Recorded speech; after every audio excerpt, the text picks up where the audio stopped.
Last week, the Japanese version of Dragon Ball Z, Budokai Tenkaichi 3, or Sparking Meteor as it's called in Japan, was released on the PlayStation 2 and Wii. The game is the third Dragon Ball Z release from developer Spike, and most likely the last to be released on PS2.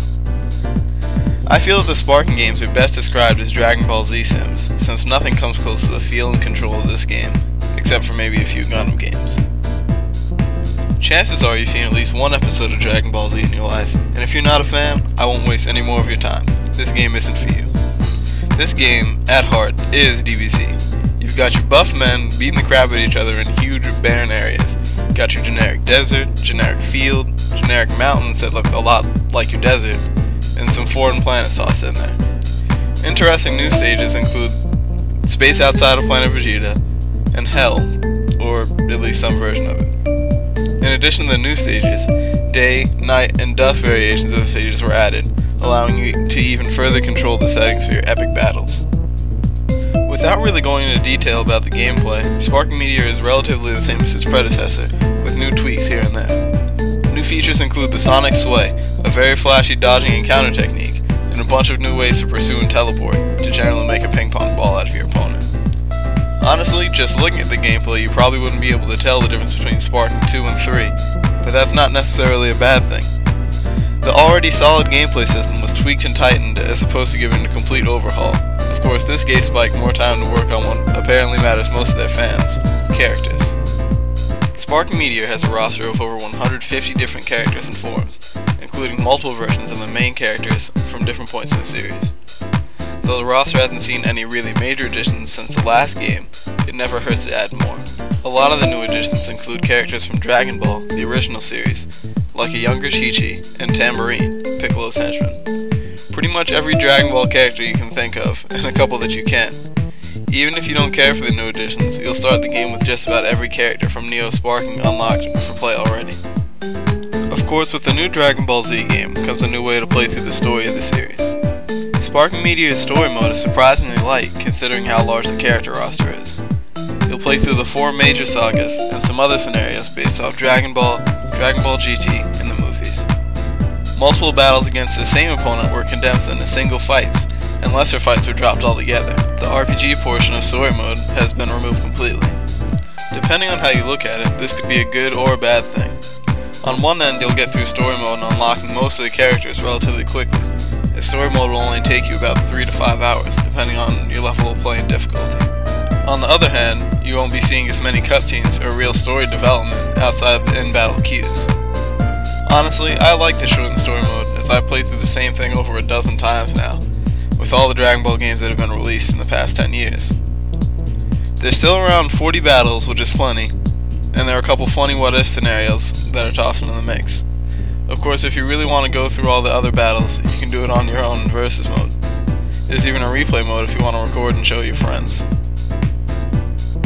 Now, playing through the story mode won't net you all the characters and stages, so there's still Dragon Ball collecting and tournament modes that you need to go through. Dragon Ball collecting is as time consuming as ever, requiring you to go back to story mode fights and break buildings and mountains in hope of finding one. However, the new tournament system can prove to be just as annoying. The tournaments run on an endgame clock that changes an hour every time you enter a game mode. Each of the tournament runs at a certain time on that clock. So let's say the tournament from 4 to 8 is the Cell Games. That means you have a maximum of 5 tries at the Cell Games tournament before you have to wait again, assuming you were lucky enough to go in at 4. In order to unlock the last few characters, you need to beat specific tournaments at max difficulty. However, the difficulty is random. So when you finally manage to catch the Cell Games, you have to hope that it's on max difficulty, otherwise you have to go through the cycle again. Pretty much, it's overly tedious and annoying. There's also a multiplayer tournament mode if you feel like playing a specific tournament with your friends. The final mode is the usual challenge mode, including a training minigame and the disc fusion system, which lets you play through the challenge mode of the 2 previous games. You won't get much from these, but they're mostly just there to kill time, which isn't a terrible thing anyway.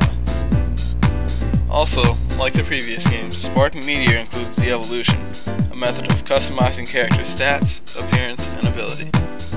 This time the system has undergone some changes, but nothing too crazy. I was never too big on Z Evolution, but I always liked the option of being able to use characters in max health in versus mode against friends. This time around that's a lot harder to achieve. You need to spend the money you earn in story and tournament modes, not only to buy new items for your characters, but to unlock slots for characters to equip items in. Now, there are a lot of characters, and that's a lot of money you'll need to spend. Have fun collecting the Dragon Balls over and over. There's some cool features of the evolution, including the ability to edit your character's aura during battle. Finally, differences between the releases. The only significant one is the inclusion of online play for the Wii version, which will probably use the usual system of random online battles and friend code matches. Online is pretty cool, but I was not a fan of the Wii control scheme in the last game. Even though the game did offer the option to use a classic or GameCube controller, you couldn't remap the buttons, which made for some awkward controls. The game was simply made to be played on PS2, the last one at least. Hopefully, there's at least an option to change your controls this time around, to make the Wii gameplay more worthwhile for those of us who don't want to use the motion controls. The Wii Remote is simply not ideal for a fighting game. My final grade for this game is a 9 out of 10. Sparking is targeted specifically at the DBZ audience and no one else, and it will certainly please its fans. It's got everything you would want or need in a DBZ game, and a decent enough amount of new content, along with the addition of online play, to call it a true sequel. You're able to customize just about every aspect of the game here, so have fun setting up your Dragon Ball Dream matches against your friends, or the intelligent and also customizable AI. Trust me, if you're a DBZ fan, you'll enjoy the game. If not, you shouldn't be here anyway. That's all for now. Check back later for a review of Victorious Box's Revolution